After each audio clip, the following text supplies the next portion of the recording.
C'est des musiques que je modifie pour mon Dieu. Et je suis libre de le louer tant que je veux. C'est ça que j'aime chanter partout pour mon roi. Que son règne vienne sous les chants, les alléluia. Mon Jésus-Christ, c'est la vie pour le monde ici-bas. Mon Jésus-Christ, c'est pas dormir comme ceux qui ne savent pas. Shalom. Que mon Jésus-Christ, il revient pour juger tout ça.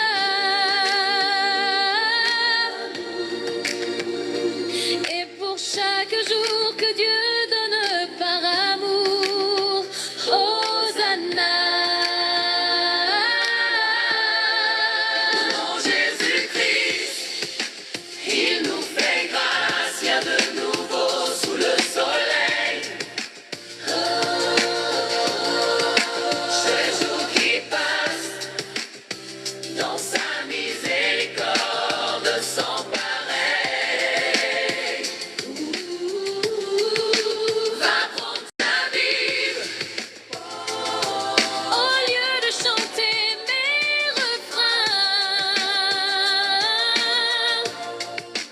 et va la lire avant que le Seigneur revienne.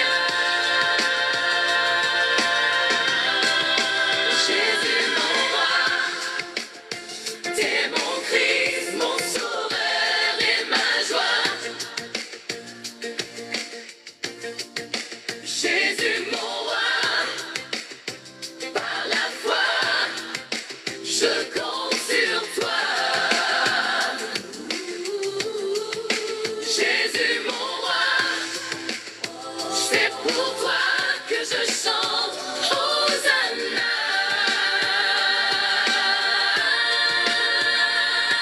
Et pour chaque jour que tu nous donnes par amour, Hosanna, sois loué. Jésus mon roi, t'es mon Christ, mon sauveur et ma joie. Jésus mon roi, par la foi, je compte sur toi. Jésus mon roi, c'est pour toi que je chante Hosanna.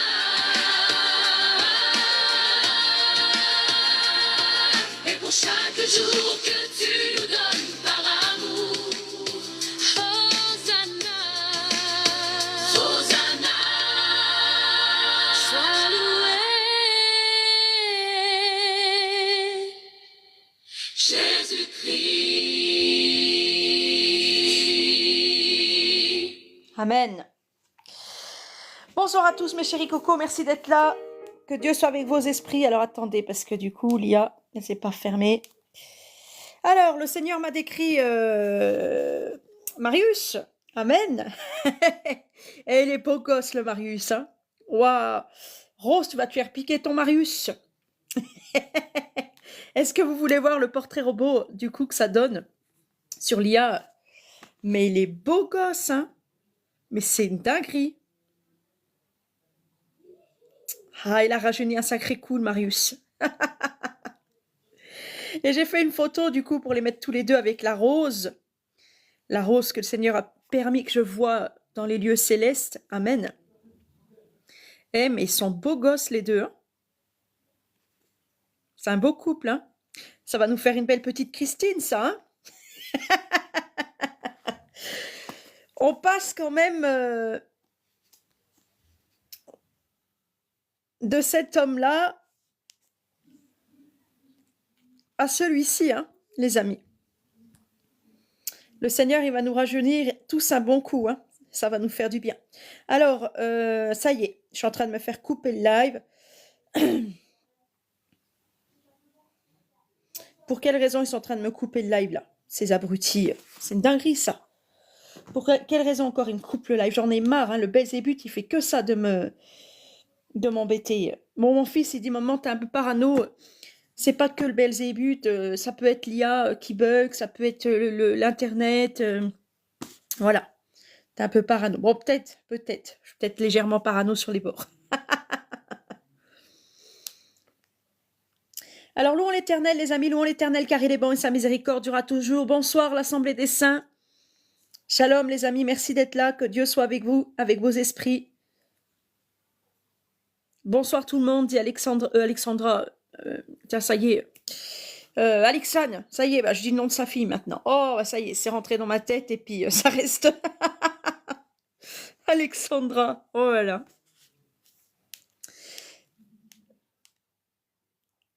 Donc, on va étudier ce soir le psaume 139, mais avant ça, on va prendre l'astro-biblique, les amis. L'astro-biblique du jour. Et ouais, l'astro-biblique.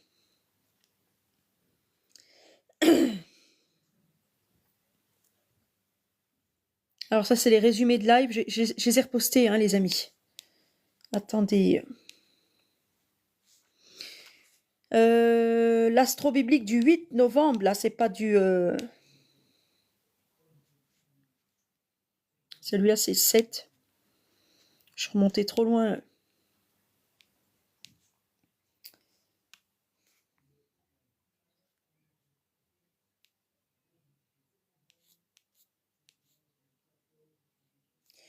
Quoi, j'ai pas fait ça ce matin quand même, j'ai pas remis...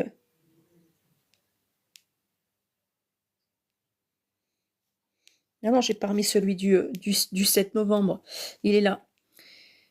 Donc, louons l'Éternel, les amis, louons l'Éternel, car il est bon et sa miséricorde durera toujours. Rendons grâce au Seigneur Jésus-Christ pour ce nouvel astro-biblique et pour ce live, ce nouveau live. Voilà. Amour. Maintenant donc, ces trois choses restent, la foi, l'espérance et l'amour. Mais la plus grande des trois, c'est l'amour, donc la miséricorde, la charité. Et ce que Dieu veut nous voir pratiquer, c'est de la charité. Dieu, il est miséricordieux, il s'est donné, amen, en cadeau.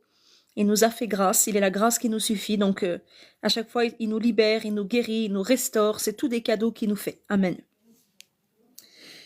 Santé. Je dis, Éternel, aie pitié de moi. Guéris mon âme, car j'ai péché contre toi. Sans le Seigneur Jésus, on ne peut pas atteindre la sainteté. La sainteté, c'est un cadeau de Dieu qu'il te donne, et c'est pas les œuvres religieuses. Hein. Je sais que je me répète beaucoup au sujet de ça, mais vraiment sortez des religions, parce que les religions, à part conduire à la mort, c'est tout ce qu'elles sont capables de faire. Cherchez Christ, en dehors de Christ et du Saint-Évangile, écoutez la voix des gens religieux, c'est mourir. Amen, c'est se perdre. Travail. La main des personnes actives dominera tandis que la main nonchalante sera astreinte à la corvée. Argent et richesse, gardez-vous de toute avarisme, voilà, de toute avarice, car la vie d'un homme ne dépend pas de ses biens, fût-il dans l'abondance. Amen. On se rappelle l'histoire de l'homme riche et du pauvre Lazare. Lazare a été sauvé par Dieu, mais l'homme riche a été châtié et puni pour toujours. Il est tourmenté même encore à l'heure actuelle dans la géhenne éternelle, et puis pour toujours, là, cet homme riche, il a été séparé de Dieu. Il est dans la seconde mort, c'est terrible. Avertissement du Seigneur pour aujourd'hui. Donc, le Seigneur sait délivrer les hommes pieux de l'épreuve et réserver les hommes injustes pour être punis. Voilà. Donc, c'est le Seigneur qui fait le jugement dernier aussi. Voici, je viens comme un voleur, dit Christ. Donc, les gens ne l'attendent pas. Les gens ne l'attendent pas, à part l'Église, mais l'Église même, je ne vais pas dire... elle va être surprise parce qu'il ne faut pas, frère, que ce jour vienne et vous surprenne comme un voleur. On nous le dit dans les Écritures. Mais l'Église, elle va se dire, c'est pas pour tout de suite. Le Seigneur revient dans dans 1 an, dans 2 ans, dans 5 ans. L'Église, elle verra pas que c'est le jour J. Heureux celui qui veille et garde ses vêtements. Amen, qui soit pas nu dans la honte d'Adam et Ève, dans le péché. Veillez donc et priez en tout temps afin que vous ayez la force d'échapper. Donc veillez et prier, c'est pour avoir la force d'échapper, les amis. C'est pour ne pas tomber en tentation. C'est pour ne pas marcher dans les ténèbres. Donc si tu ne veilles pas, si tu ne pries pas, si tu n'étudies pas la Bible, bah, ta foi sans les œuvres, elle est morte. Ta foi est morte. Veillez donc et priez en tout temps afin que vous ayez la force d'échapper à ces choses et de paraître debout, comme des Juifs circoncis de cœur devant le Fils de l'homme. Faites en tout temps par l'Esprit toutes sortes de prières et de supplications avec persévérance. Amen. Et on a le journal d'aujourd'hui, le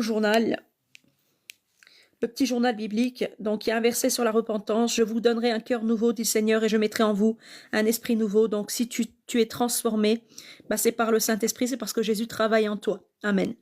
Une réflexion suite à ce verset, Dieu ne se contente pas de réparer, il renouvelle entièrement.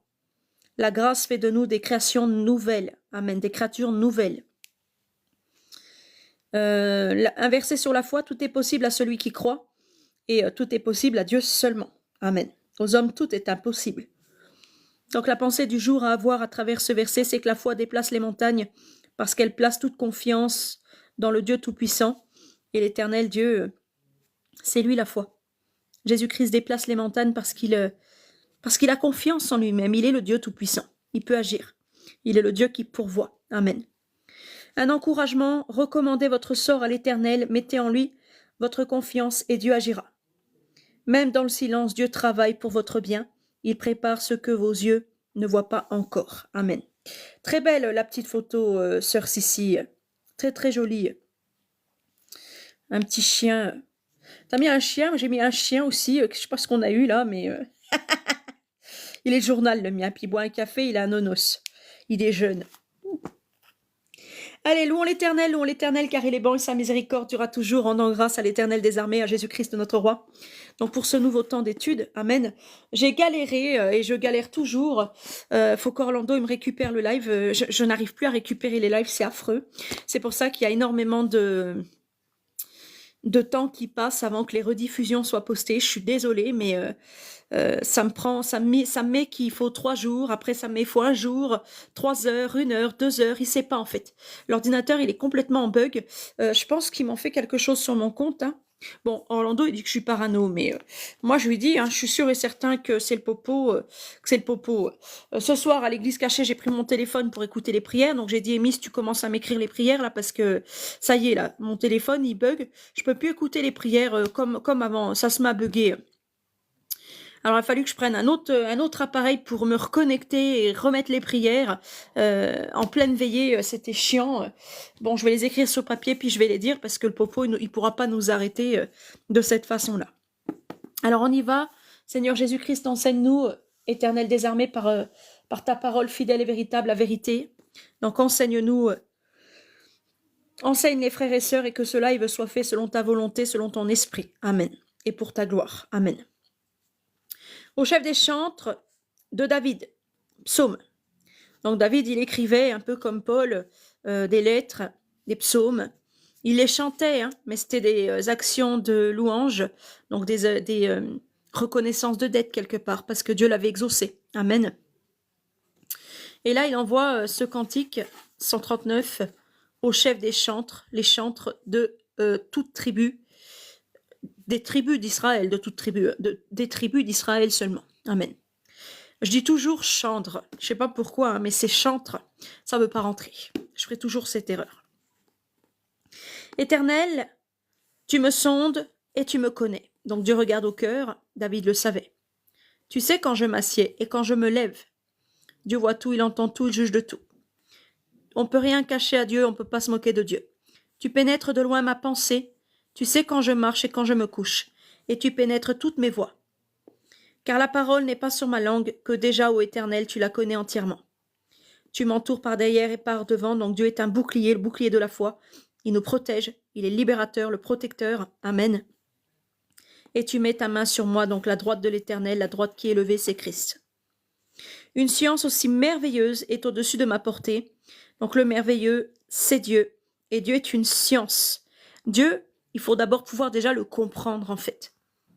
Parce que Dieu, il a tellement de mystères, il est tellement grandiose, il faut déjà pouvoir le comprendre. Et il nous donne de le comprendre par son Fils Jésus-Christ Emmanuel. Amen. Parce que Jésus est la sagesse qui nous fait connaître le Père. Amen. Cette science merveilleuse, c'est Dieu, et Dieu est trop élevé pour qu'on puisse le saisir. Où irions-nous loin de l'Esprit de Dieu, loin de la face de Dieu? Et où fuirions-nous loin de sa face? Si on monte aux cieux, Dieu y est. Donc David montait aux cieux. David fait un témoignage là.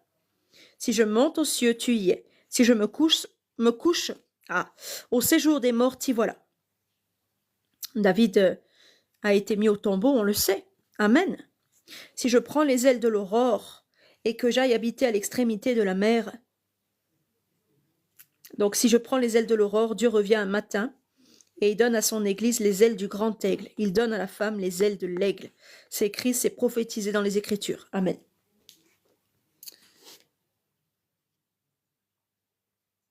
Dieu donne à la femme les ailes de l'aigle. Verset biblique. Excusez-moi.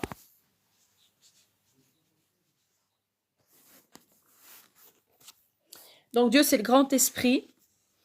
Les quatre êtres vivants ont des faces, ont quatre faces, une face d'homme, une face de lion, une face de veau et une face d'aigle. Mais les deux ailes d'un grand aigle furent données à la femme, donc à l'épouse, l'Église, pour qu'elle s'envole vers le désert jusqu'au lieu qui lui est réservé. Là, elle doit être nourrie pendant un temps, deux temps, et la moitié d'un temps loin du serpent. Amen. Moi, quand je sors dehors maintenant, avant, j'avais pas d'aile du tout. C'est le maître qui m'entourait de ses bras pour me porter au ciel. Amen. Après, j'ai eu des toutes petites ailes par le Saint-Esprit, donc de feu. Amen.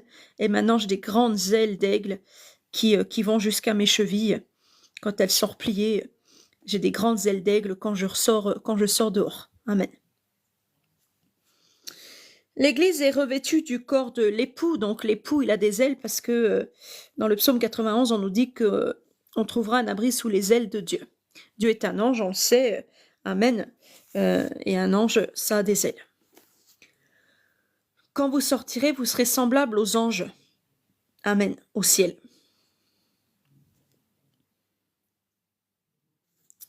Où en étions-nous? Où irais-je loin de ton esprit? Parce que Dieu est un esprit qui voit tout et qui est tout en tout, qui est partout.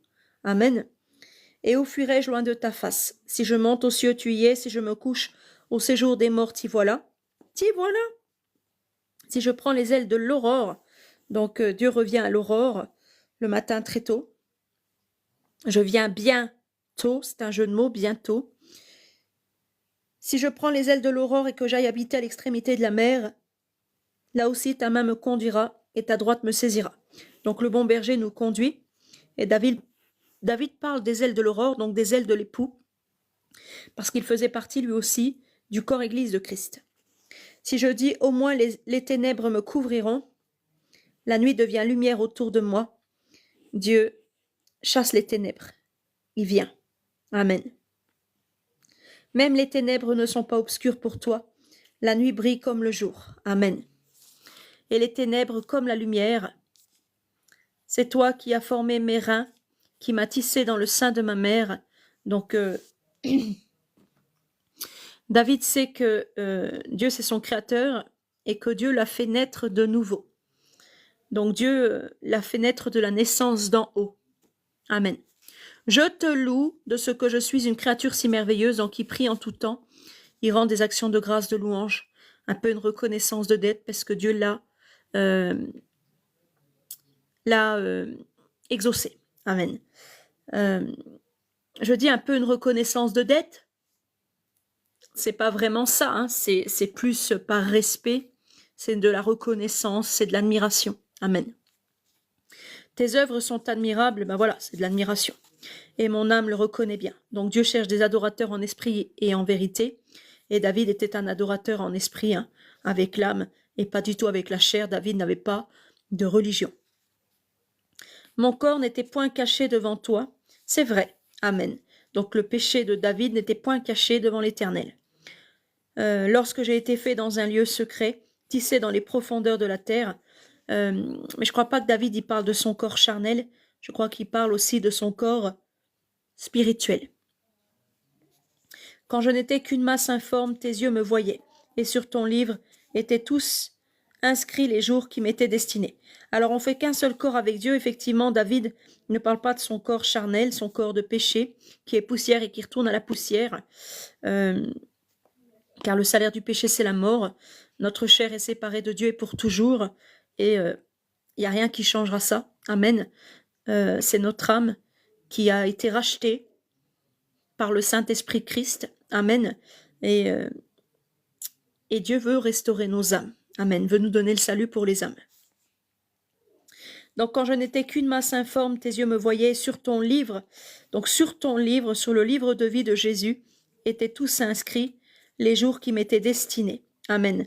Réjouissez-vous parce que vos noms sont inscrits dans les lieux célestes, donc sur le livre de vie, sur le livre de l'agneau.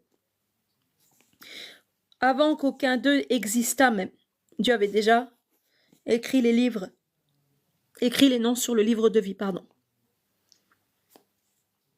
Que tes pensées, ô Dieu, me semblent impénétrables, que le nombre en est grand. Ouais, parce que écoutez ce qu'il dit derrière. C'est vraiment un langage, en fait.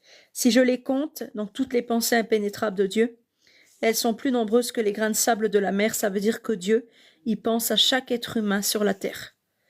Dieu a dit à Abraham, tes enfants sont plus nombreux que les grains de sable de la mer, seront plus nombreux que les grains de sable de la mer. Et David le savait. Que tes pensées, ô Dieu, me semblent impénétrables, que le nombre en est grand. Dieu a une pensée au quotidien pour chaque être humain. Donc Dieu a des capacités intellectuelles vraiment beaucoup plus élevées que nous. Ça, c'est sûr et certain. Dieu n'est pas un homme, les amis. Amen. Dieu, je vais pas dire c'est un ordinateur, parce que déjà, un ordinateur par rapport à un homme, au niveau de la connaissance et de l'intellectuel, il a des plus grandes capacités pour mémoriser des choses, pour aller chercher des choses et tout ça. Attention, le cerveau humain est plus efficace qu'un ordinateur, ça c'est clair et net, et il est plus complexe. Voilà, mais on sait très bien qu'un ordinateur a certaines capacités plus que nous, de mémoriser certaines choses et tout ça. Et Dieu, lui, regarde, il pense à chaque être humain sur la terre, donc son cerveau à lui, son intelligence, c'est sûr et certain qu'elle surpasse toute l'humanité même. Amen. Je m'éveille, donc y veiller et prier, et je suis encore avec toi. Ô Dieu, puisses-tu faire mourir le méchant? Voilà une prière de David. Pourtant, Dieu ne prend pas plaisir à la mort des méchants. Est-ce que David sait pas bien ce qu'il demande à Dieu? Non. Le Saint-Esprit a dit que si les méchants ne se repentent pas, n'entrent pas dans l'eau du baptême pour mourir à leurs œuvres charnelles, à leur chair, ben ils mourront dans leurs péchés. Donc David, il a juste la pensée du Saint-Esprit. Amen.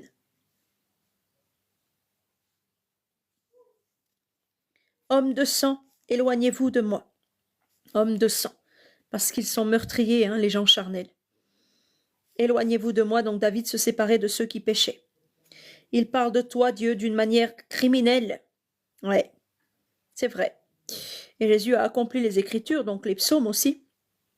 Les pharisiens, par exemple, les Romains et certains Juifs ont parlé d'une manière criminelle du Christ, de Jésus, de Dieu donc. Ils prennent ton nom pour mentir, eux, tes ennemis. Voilà, il y en a qui prêchent en son nom, qui font des miracles en son nom. David le savait, Amen. Ils prennent le nom de l'Éternel, le nom de Dieu, le nom de Jésus, mais ils sont ennemis de Dieu. L'Éternel n'aurais-je pas de la haine pour ceux qui te haïssent?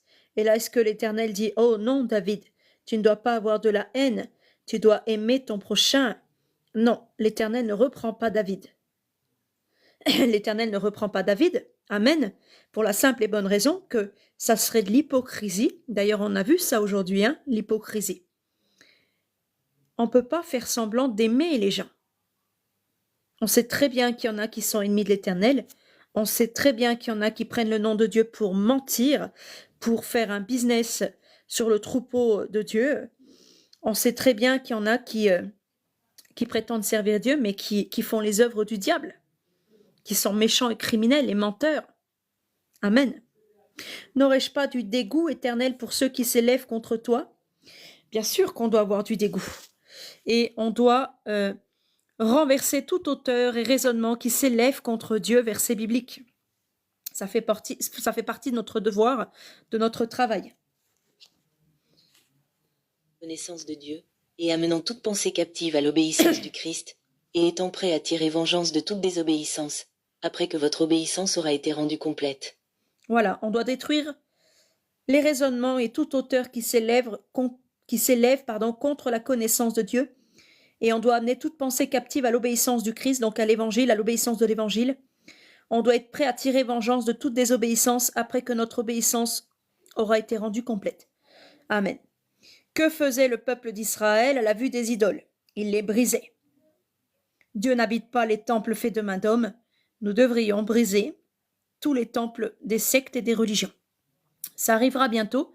On en recevra l'ordre du Christ et il ne restera pas pierre sur pierre qui ne doit être renversé.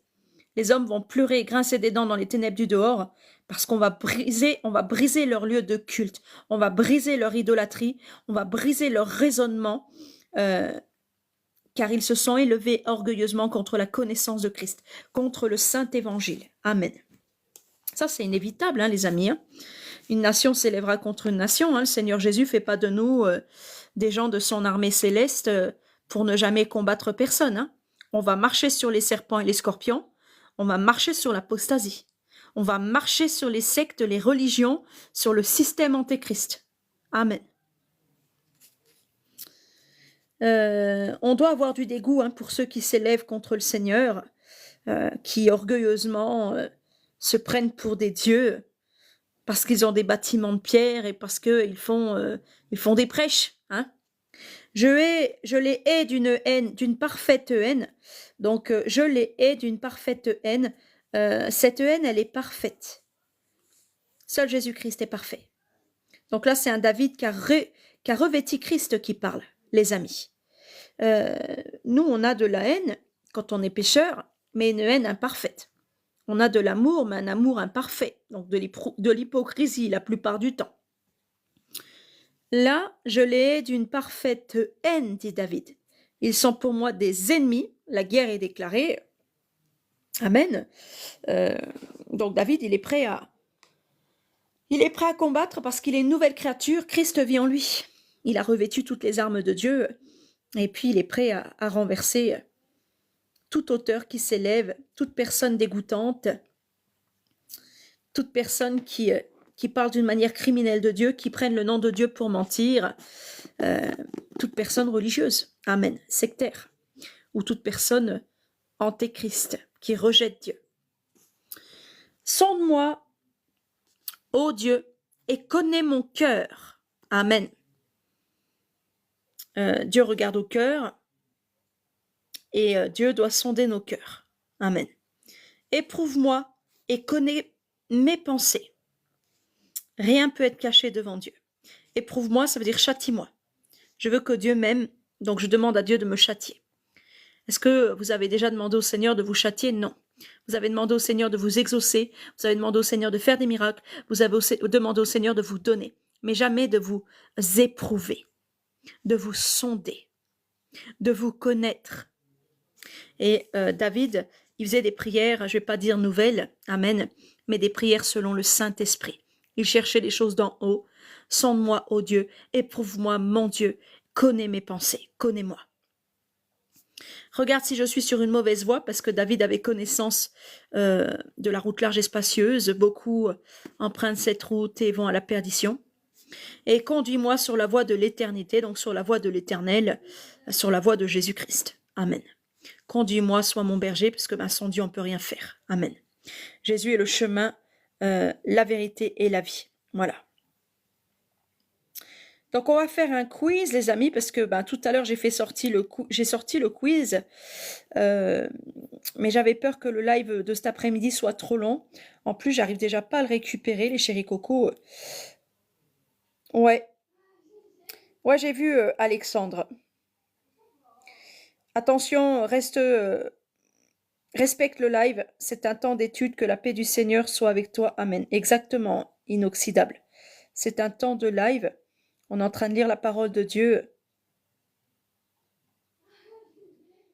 C'est rigolo, en plus, il a un aigle en photo de profil. Je ne sais pas pourquoi tu rigoles, bêtement. C'est un temps d'étude, on lit la parole de Dieu. Qu'est-ce qui t'a fait rire là-dedans? Les moqueurs seront battus de beaucoup de coups de bâton, hein, il le dit l'Éternel. Amen. Hein. Le bâton est prêt pour le dos du moqueur, verset biblique. Selon la Sainte Bible, Proverbe 19h29, les châtiments sont prêts pour les moqueurs, et les coups pour le dos des insensés. Les châtiments sont prêts pour les moqueurs, et les coups pour le dos des insensés. Amen. Gloire à l'Éternel. Amen. Le fouet pour le cheval et le mors pour l'âne. Mais les châtiments sont prêts pour les moqueurs. Alors, c'est plus que des coups de bâton. Hein. C'est des châtiments, ça sera douloureux hein, quand même. C'est des châtiments, c'est de la torture en fait. Et les coups sont pour le dos de l'insensé, parce que finalement, les moqueurs, c'est des gens complètement insensés. Amen. Ils sont dans la folie, ils rient, ils ne savent même pas pourquoi ils rient. Au temps de Noé aussi, hein, lorsque Noé leur disait qu'il allait avoir un déluge, que tout ça, qu'il leur parlait hein, de ce que le Seigneur allait faire sur la terre et tout, de toutes ces grandes transformations, ils ne prenaient pas Noé au sérieux. Hein.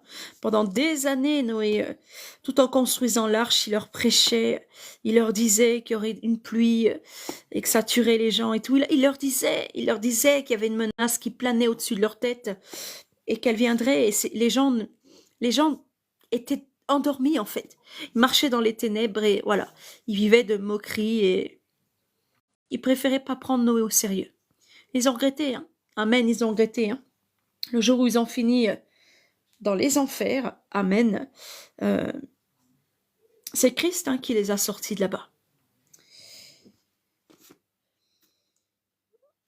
Ils n'avaient pas cru au temps de la patience de Dieu, au temps de Noé, verset biblique. Selon la Sainte Bible, qui avait été autrefois incrédule, quand la patience de Dieu les attendait une fois, durant les jours de Noé, tandis que l'arche se préparait dans laquelle un petit nombre, savoir 8 personnes furent sauvées par l'eau. 8 personnes ont été sauvées par l'eau, les amis. 8 seulement. 4 couples. Amen. Les hommes avaient été incrédules autrefois. Et dans l'apocryphe de la descente de Jésus-Christ aux enfers, ou dans un autre apocryphe, parce que du coup je doute là, Jésus-Christ ressort des enfers ces personnes-là. Il les sort et ces personnes-là, ben, elles ont eu regret. Elles ont eu regret de ne pas avoir cru Noé. Amen.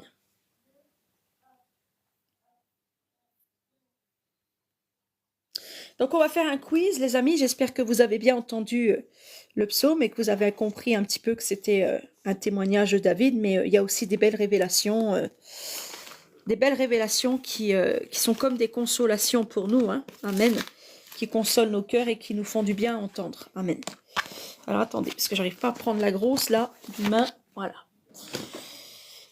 Donc on va faire le quiz sur le psaume 139. J'ai le quiz de tout à l'heure, Éphésiens 1. S'il n'est pas trop tard, on le fera.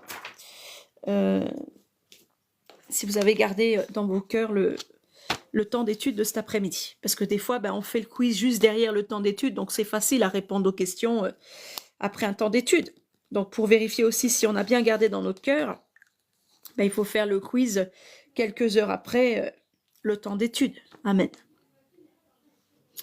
Allez, une question à choix multiple, donc, hein, à chaque fois. Et après, il y a des questions ouvertes aussi. Alors là, j'y aime un peu moins parce que du coup, ça donne à réfléchir. C'est à nous d'avoir de multiples choix dans notre tête. Question 1. Qui est l'auteur du psaume 139? A. Moïse. B. David. C. Asaph. D. Salomon. Ben moi, je vais mettre B. David. Question numéro 2. Que dit le psalmiste? Que dit le psalmiste que Dieu connaît de lui? Dieu connaît ses pensées, Dieu connaît ses gestes, Dieu connaît ses paroles, toutes ses réponses. Il nous a fait un piège là, le chat GPT.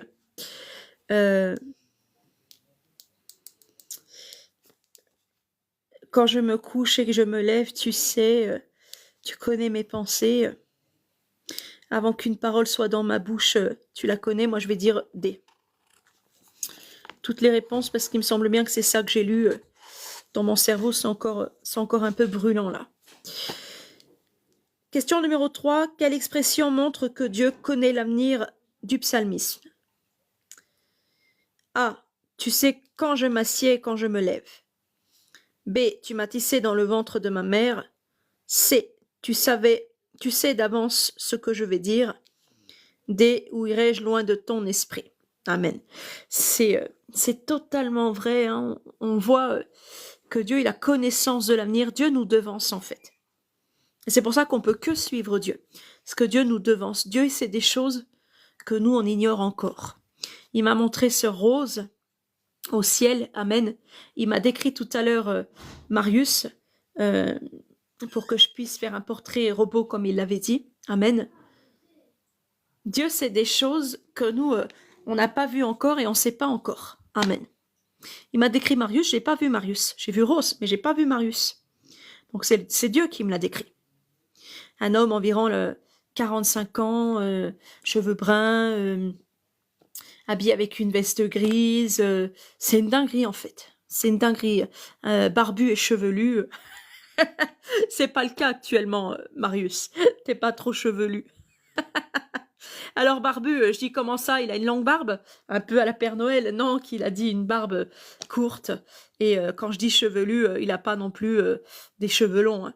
Voilà. Le Seigneur me décrivait notre frère Marius. Amen. Moi, je l'ai pas vu. Hein. Amen. Le Seigneur m'a pas donné de vision de Marius. Mais j'ai repris quand même. J'ai demandé à l'IA, parce que je lui ai montré la photo de Marius, et j'ai demandé à l'IA de respecter les traits du visage de Marius. Donc la nouvelle photo que je vous ai montrée, elle correspond bien quand même, enfin elle correspond bien au portrait robot de Marius. Voilà.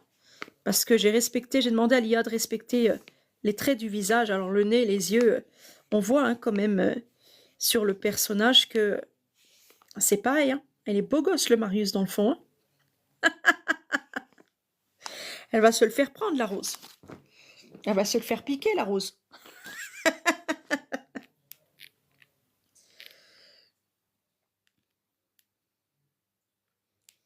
Shalom, bonsoir les amis, merci d'être là. Alors, question numéro 3 les amis. Donc, quelle expression montre que Dieu connaît l'avenir du psalmiste, donc de David? Tu sais quand je m'assieds et quand je me lève, tu m'as tissé dans le ventre de ma mère, tu sais d'avance ce que je vais dire, où irai-je loin de ton esprit? J'hésite, donc je vais faire un petit bonhomme qui fait du Bouddha, là encore une fois. J'hésite. Tu sais, quand je m'assieds et quand je me lève, ouais, bon, ça pourrait parler aussi pour le présent, hein, pas que pour le futur. Tu m'as tissé dans le ventre de ma mère, ça c'est le passé. Tu sais d'avance ce que je vais dire. Et où irai-je loin de ton esprit? Je dirais la C, je vais dire la C, mais j'hésitais entre A et C, les amis. Question numéro 4. Dans quel lieu le psalmiste dit-il qu'il ne peut pas fuir la présence de Dieu? A. Au ciel. B. Dans le séjour des morts. C. Aux extrémités de la mer. D. Toutes ces réponses. Toutes ces réponses. Toutes ces réponses. Où irai-je loin de ta face? Je monte aux cieux, tu y es. Je descends au séjour des morts, tu y es. Aux extrémités de la mer, tu y es. Je dirais D. Question numéro 5. Comment le psalmiste, donc David, décrit-il la création de son être? Donc il ne parle pas de sa chair, évidemment, il parle de son âme. A comme une œuvre rapide, B comme une œuvre merveilleuse, C comme une œuvre cachée de Dieu, D comme une œuvre imparfaite. J'hésite entre deux réponses, encore une fois. Pourtant, on vient de voir le psaume. Hein.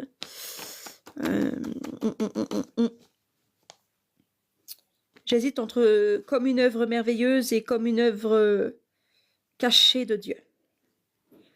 Tu m'as créé dans le secret, hein, dit David. Et Dieu est une science merveilleuse. Je vais mettre C, les amis. Je regrette déjà, j'aurais dû mettre celle-là. J'aurais dû mettre B. Je sais pas, je sais pas. Je suis perdue entre l'une et l'autre. Attendez, excusez-moi les chefs coco.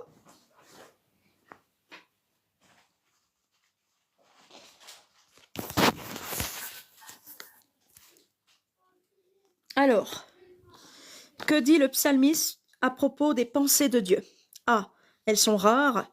B. Elles sont incompréhensibles. C. Elles sont précieuses et nombreuses. D. Elles sont semblables aux pensées des hommes. C.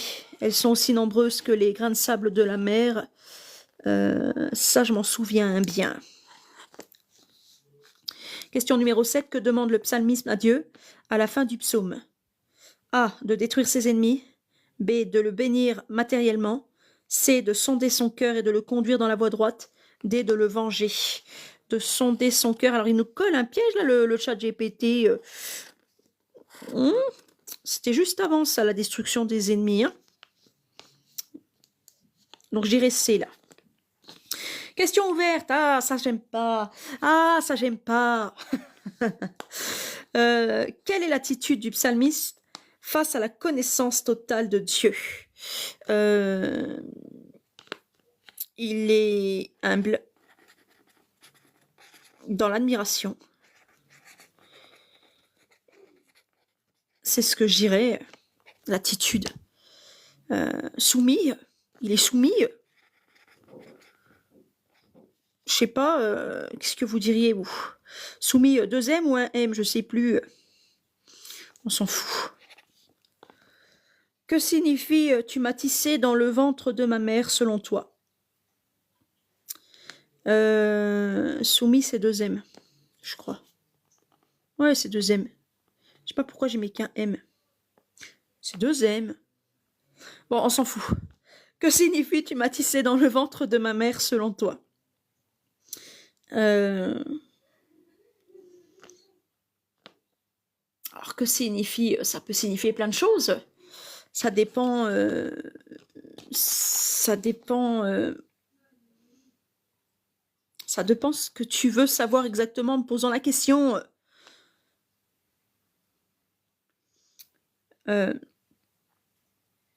Tu m'as tissé dans le ventre de ma mère. Donc déjà, c'est une révélation. Hein, c'est le Créateur qui nous crée. La femme porte la vie, oui, mais elle ne crée pas la vie, d'une.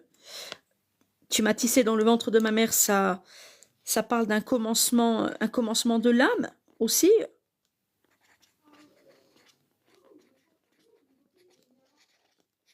Ça parle aussi de la nouvelle naissance, de la nouvelle Jérusalem.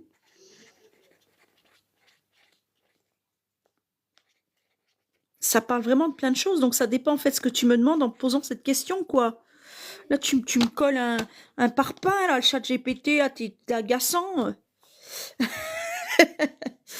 Question 10. Quelle leçon principale retiens-tu du psaume 139 pour ta vie personnelle?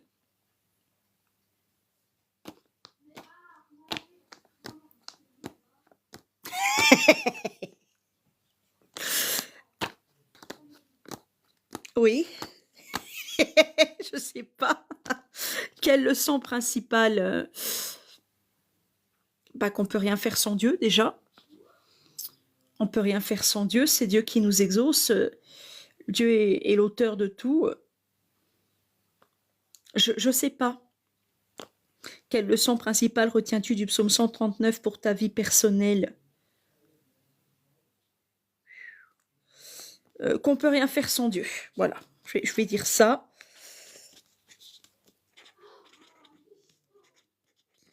Je suis à court d'idées là.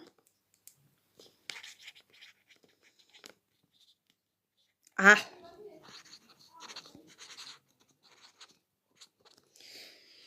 On peut rien faire sans Dieu. Dieu, c'est le fondement principal posé. Notre vie, elle est dans sa main. Qu'est-ce que tu veux que je te dise d'autre? Je vais lui dire la prochaine fois, fais-moi un quiz, mais sans questions ouvertes. Tu me saoules avec tes questions ouvertes. Allez le corriger, les chéris cocos, du coup. Voilà, donc on a le corrigé du quiz. La première question, c'est qui est l'auteur du psaume 139? Évidemment, c'est David. Donc, ça, c'est bon. Que dit le psalmisme que Dieu connaît de lui? Donc, dans la question numéro 2, il fallait répondre toutes les réponses. Voilà, et ben ça, c'est bon, c'est ce que j'ai mis, aussi. Dans la question numéro 3, quelle expression montre que Dieu connaît l'avenir du psalmisme? Il fallait répondre C. Alors j'hésitais. Des fois, on sous-estime un peu. Hein. Ben, c'est mieux de se sous-estimer que de se surestimer, remarque, dans le fond. Oui, c'est ça. Tu sais d'avance ce que je vais dire. Donc, voilà, ça marque l'avenir dans la phrase, en fait. Attendez. Si là, mon machin, là, je... Allez. Question numéro 4. Dans quel lieu le psalmiste dit-il qu'il ne peut pas fuir la présence de Dieu? Donc, D, toutes les réponses. C'est bon. Ah, mais qu'est-ce qu'il a, le machin? Là, je le prends mal ou quoi? Je vais me servir de ce machin-là, mon vieux. Ils peuvent pas faire une mine normale. Pourquoi il faut un truc tout carré, là, tout moche? Question numéro 5. Comment le psalmiste décrit-il la création de son être? Il fallait pas répondre comme une œuvre cachée de Dieu. Non, je savais, il fallait mettre B. Voilà. J'ai mis C. J'aurais mieux fait de m'écouter. Comme une œuvre merveilleuse. J'hésitais. Et je me suis pas écoutée. Voilà, bon, bah celle-là, on l'a dans le baba. Question numéro 6.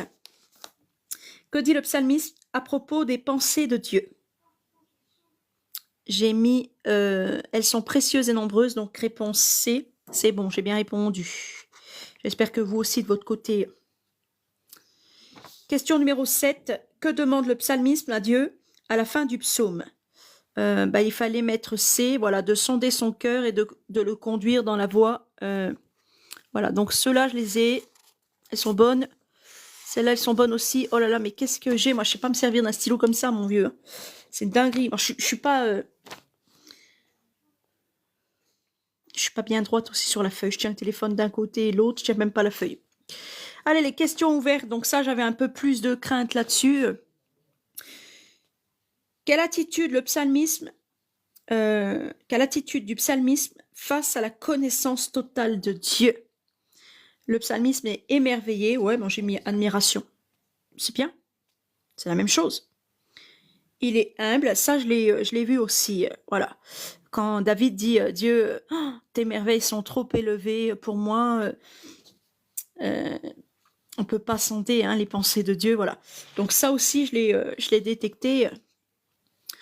Devant la connaissance parfaite de Dieu. Voilà. Il est émerveillé, humble devant la connaissance parfaite de Dieu. Il reconnaît qu'il ne peut rien cacher à Dieu. Alléluia. Donc moi, j'ai mis qu'il était soumis. Après, une attitude de soumission. Mais ça, bon, David, après, il a tout le temps cette soumission à Dieu. Amen. C'est ce qu'on doit avoir, nous aussi. J'ai plutôt pas mal répondu, là. C'est bien, question numéro 9. Que signifie « Tu m'as tissé dans le ventre de ma mère selon toi » J'ai mis le commencement de l'âme, nouvelle naissance. Enfin, il y avait plusieurs questions. Ça dépendait de... Qu'est-ce que tu attendais comme réponse en me posant la question, quoi? Voulez-vous m'épouser? Non. Oui, peut-être. Tu vois ce que je veux dire? C'est comme quand tu poses la question, voulez-vous m'épouser? Quand tu poses la question, tu sais que tu peux avoir plusieurs réponses. Là, il me pose une question, il y a plusieurs réponses qui existent. Ça dépend de comment on voit les choses. Donc, la réponse qu'il attend, elle sera peut-être pas forcément bonne à ce que moi, je dis derrière, ce que je propose derrière. J'ai mis le commencement de l'âme, j'ai mis que les femmes, elles portaient la vie, mais bon, on parle pas de la chair. Donc je parle de la nouvelle naissance spirituelle, je parle pas de la chair humaine, du corps. Donc j'ai mis le commencement de l'âme et puis nouvelle naissance de la nouvelle Jérusalem, quoi. du coup, parce que ben, par défaut, j'ai retiré le fait que ben, c'est un enseignement de Dieu, que les femmes portent la vie, mais que c'est le Créateur qui crée déjà le corps d'un bébé dans le ventre d'une femme. Amen. Le chef, c'est lui qui fait le gâteau, le four n'a pas fait le gâteau, la femme, c'est comme ça, on met l'enfant dans le four, mais... l'enfant dans le four. On met l'enfant comme un gâteau au four, et le créateur de cet enfant, c'est Dieu. C'est pas une femme. Les femmes portent la vie, mais ne créent pas la vie. Elles ne sont pas Dieu. Amen. Donc, qu'est-ce qui nous disait là? Cela exprime la création intime et personnelle de Dieu. Il a formé chaque être humain avec soin, amour et intention. Donc lui, voilà, il parlait pas spirituellement, le gars, il parlait charnellement. Donc, ben, du coup, je l'ai dans le baba. Il aurait fallu que je lui donne une réponse charnelle. Voilà. On nous révèle ben, que Dieu est le créateur des humains, des corps humains dans le ventre des femmes. Si j'avais mis ça, tu vois, je t'ai dit, il y a plusieurs réponses qui existent. Et question numéro 10, c'était quoi la question? Vous pouvez répéter la question? Quelle leçon principale retiens-tu du psaume 139 pour ta vie personnelle? Bah, qu'on peut rien faire sans Dieu, quoi. Que Dieu c'est le pilier, que Dieu c'est le fondement. Voilà. Dieu me connaît parfaitement et même malgré tout. Ouais. C'est pas vraiment une leçon, ça. C'est une révélation. T'as dit une leçon. Il a bien dit ça, une leçon principale. Dieu me connaît parfaitement et même malgré tout. Cela invite à vivre dans la transparence et la confiance envers lui. Oh, c'est un peu tordu ta réponse quand même, t'as dit une leçon. T'as pas dit ça. Pour avoir ce genre de réponse, fallait pas tourner la question comme tu l'as tournée là. Je suis pas d'accord, parce que là du coup, bah, c'est nul. C'est nul. Bon, c'est pas grave. Il y avait combien donc de questions? 10, 10 moins 2, 8. J'ai 8 sur 10. Voilà, enfin, c'est déjà pas mal. Bon, bah, je suis un peu déçue de la dernière question, là. Il a dit une leçon, hein, il a pas dit... non, il a pas dit ça. Et puis là, je suis déçue parce que bah, là, du coup, il aurait fallu qu'il précise qu'il parlait de la chair et pas de l'esprit. Moi, je parle selon l'esprit. Comment il voulait que je réponde juste à la question?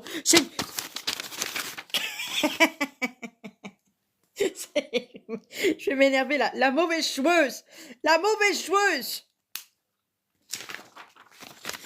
Allez, mes chéris cocos, je vous en propose un autre. Parce qu'il est 22h29, on a le temps.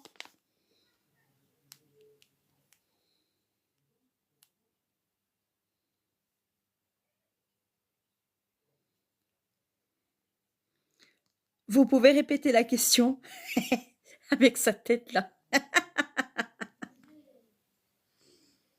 Le bourdon. Oh là là, mais qu'est-ce qu'on voit pas sur l'écran de mon téléphone?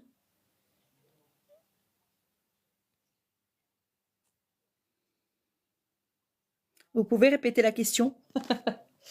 Alors, cet après-midi, on a étudié Éphésiens. Et comme j'avais beaucoup de choses à dire, j'ai pas fait le quiz derrière parce que je me suis dit ça va être trop long. Amen. Mais si vous avez suivi le live de cet après-midi, si vous avez entendu et gardé dans vos cœurs la parole du Seigneur, si le diable n'a pas arraché, ben on peut faire le quiz. Et puis on verra combien on a à la fin. Amen. Qui est l'auteur de l'épître aux Éphésiens? Oh là là, ça fait peur. A. Pierre. B. Paul. C. Jean. D. Jacques. Moi, je vais mettre Paul. On peut mettre toutes les réponses. Pierre, Paul, Jacques. Ah, mais il y avait Jean aussi. Je vais mettre Paul. Pour moi, c'est Paul qui a écrit la lettre aux Éphésiens, aux Corinthiens, aux Galates. Voilà. Donc, B. À qui Paul adresse-t-il cette lettre? Aux croyants de Galatie? Il se fout de nous dans cette question. Aux saints qui sont à Éphèse, aux Hébreux, aux Romains. C'est un peu trop facile là quand même, hein? Lettre aux Éphésiens, bah, aux gens d'Éphèse, évidemment. Aux saints qui sont à Éphèse et aux gens d'Éphèse qui n'étaient pas encore convertis. 3. Selon Éphésiens 1, verset 3, de quoi Dieu nous a-t-il bénis en Jésus-Christ? A. De bénédiction spirituelle. B. De richesse matérielle. C. De pouvoir et d'honneur. D. De guérison. Je vais mettre A.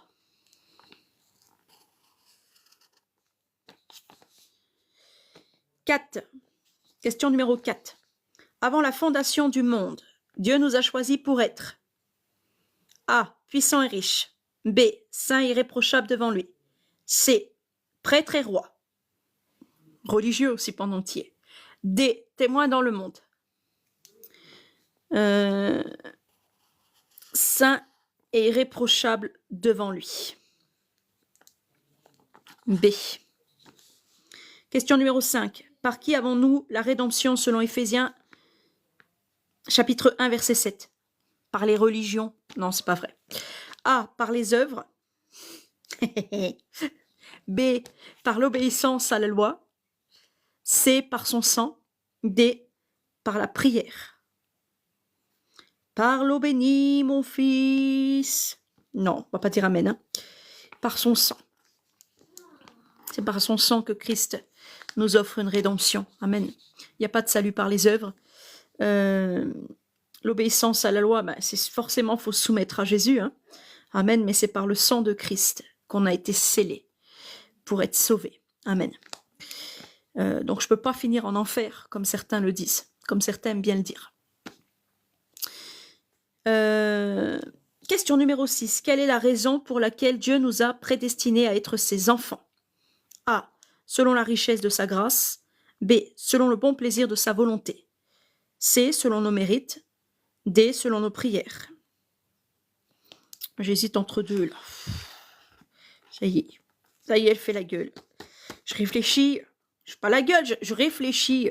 Je suis en train de me poser des questions comme ça. Tu vois là, tu vois mieux là? Je n'ai pas la gueule, je suis en train de réfléchir.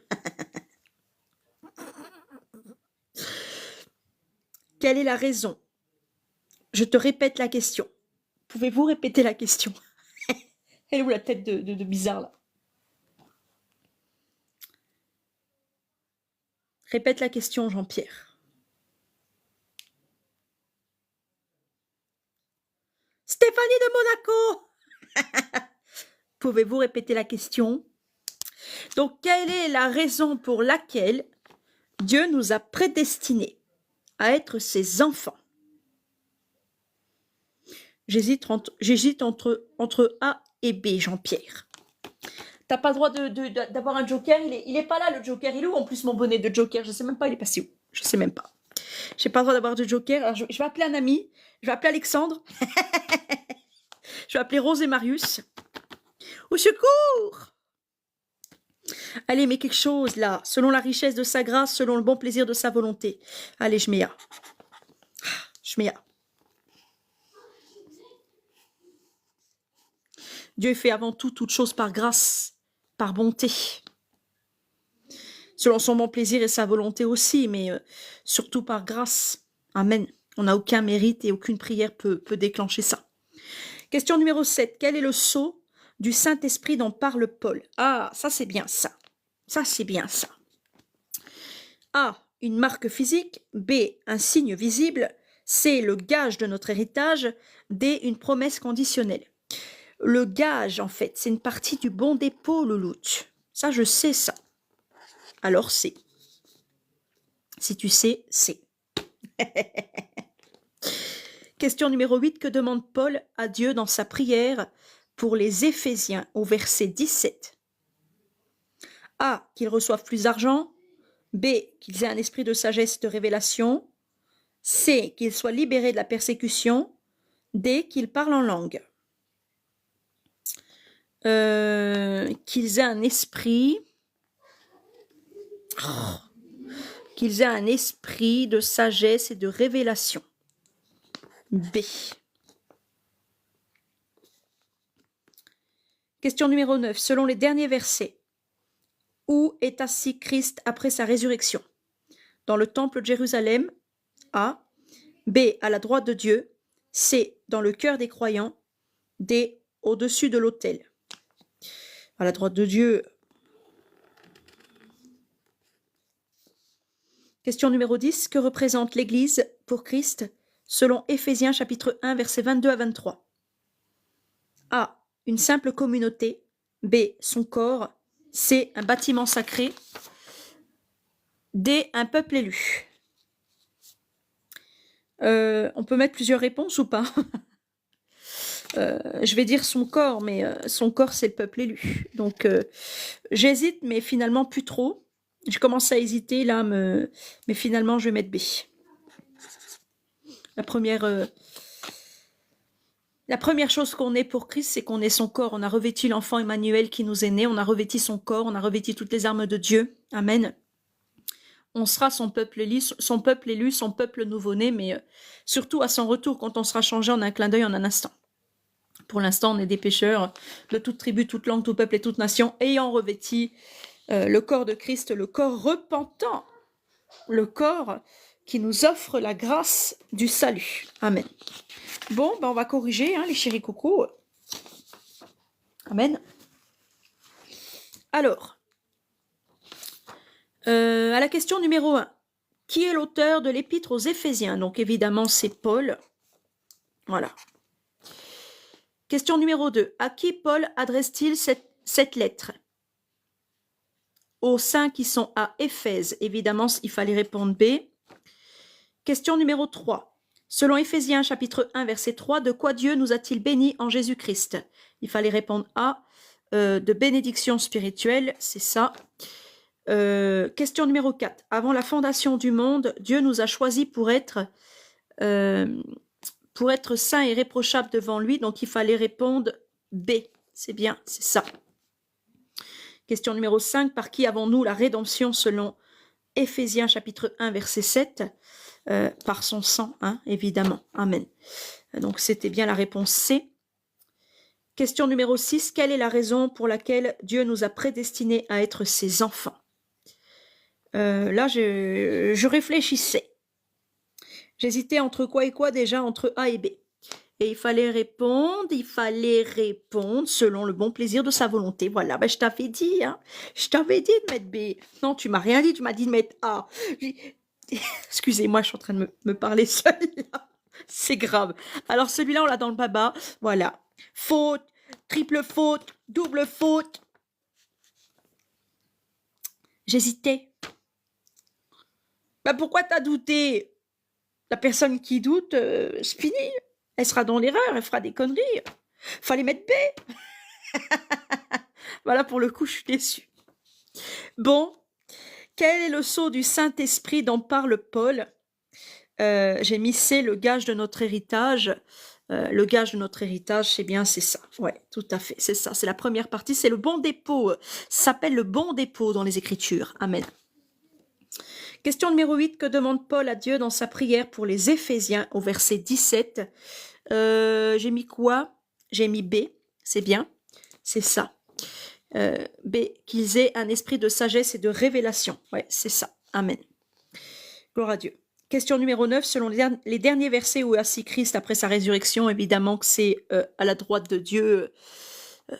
Même un jeune agneau fraîchement baptisé, c'est ça, quoi. Donc, c'était B et c'est bien ça. Question numéro 10. Donc, que représente l'Église pour Christ selon Éphésiens? Donc, oui, on est le peuple de Dieu, mais on n'est pas encore nouveau-né. C'est comme si on était, je vais te dire, c'est comme si l'époux avait fécondé la femme, la Nouvelle Jérusalem, et qu'on était dans les entrailles de la Nouvelle Jérusalem, et on sera le peuple de Dieu quand on sera enfanté. Faut que la terre, elle passe encore les douleurs de l'enfantement. Amen. Donc pour l'instant, on n'est que le corps de Christ, et c'est bien d'être le corps de Christ, parce que c'est le temple de Dieu. Donc on est l'Église, et l'Église n'est pas un bâtiment de pierre, parce que l'Église a des oreilles pour entendre. Amen. Donc on est son corps, voilà. Et j'ai fait une faute, parce que j'hésitais, j'aurais pas dû hésiter, voilà. Bon, j'ai 9 sur 10. J'ai bien gardé, depuis cet après-midi, j'ai bien gardé dans mon cœur les paroles de notre Seigneur. Alléluia. Voilà. C'est bien d'avoir des oreilles pour entendre, mais d'avoir un cœur où le diable n'arrache pas la parole, un cœur qui garde la parole de Jésus, c'est mieux. Voilà les amis. 9 sur 10, Alexandre, c'est bien. C'est bien, c'est bien. Qui met son résultat là Dan, t'as fait combien toi? Nono Christ, t'as fait combien?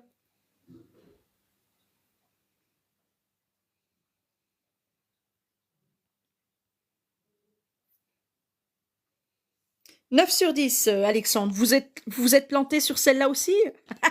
C'est juste pour savoir si j'étais seule ou pas. 9 sur 10. C'est bien déjà. C'est bien, les amis. Gloire à l'Éternel. Bon, ben voilà, maître, il n'y a plus rien à faire passer à l'église pour ce soir. Ouais, je leur rappelle que... oui, alors voilà. Il y a un live spécial mercredi, là. Mercredi, on sera le 12.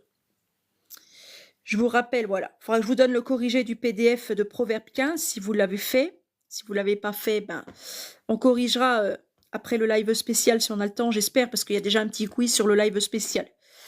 Où on le corrigera le soir à 21h30. On le fera ensemble, le Proverbe 15.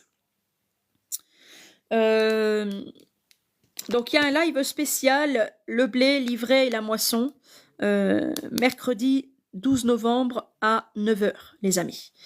Après, à 14h30, il y aura les temps d'études normales. Et à 21h30, peut-être qu'on fera le corrigé. Là, ou sinon, je vous remettrai le corrigé directement sur le groupe. Parce que je vous avais mis le PDF de Proverbe 15 là-bas. Voilà. J'ai pas tout compté. Ah mince. Ah mince. J'ai peut-être été un peu trop vite. Mais au moins, le plus important, c'est d'y avoir participé. Et c'est pas, faut pas s'autocritiquer, se juger, même si tu fais moins de 5, moins de 2 réponses. T'es là pour apprendre.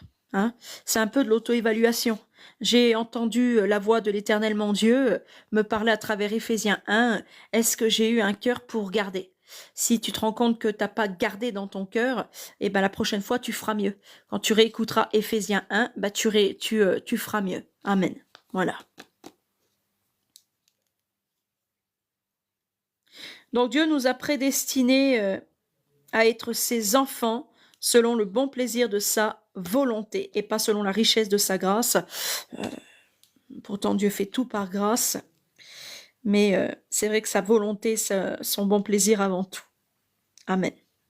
Ou sa grâce avant tout, ça dépend de Dieu.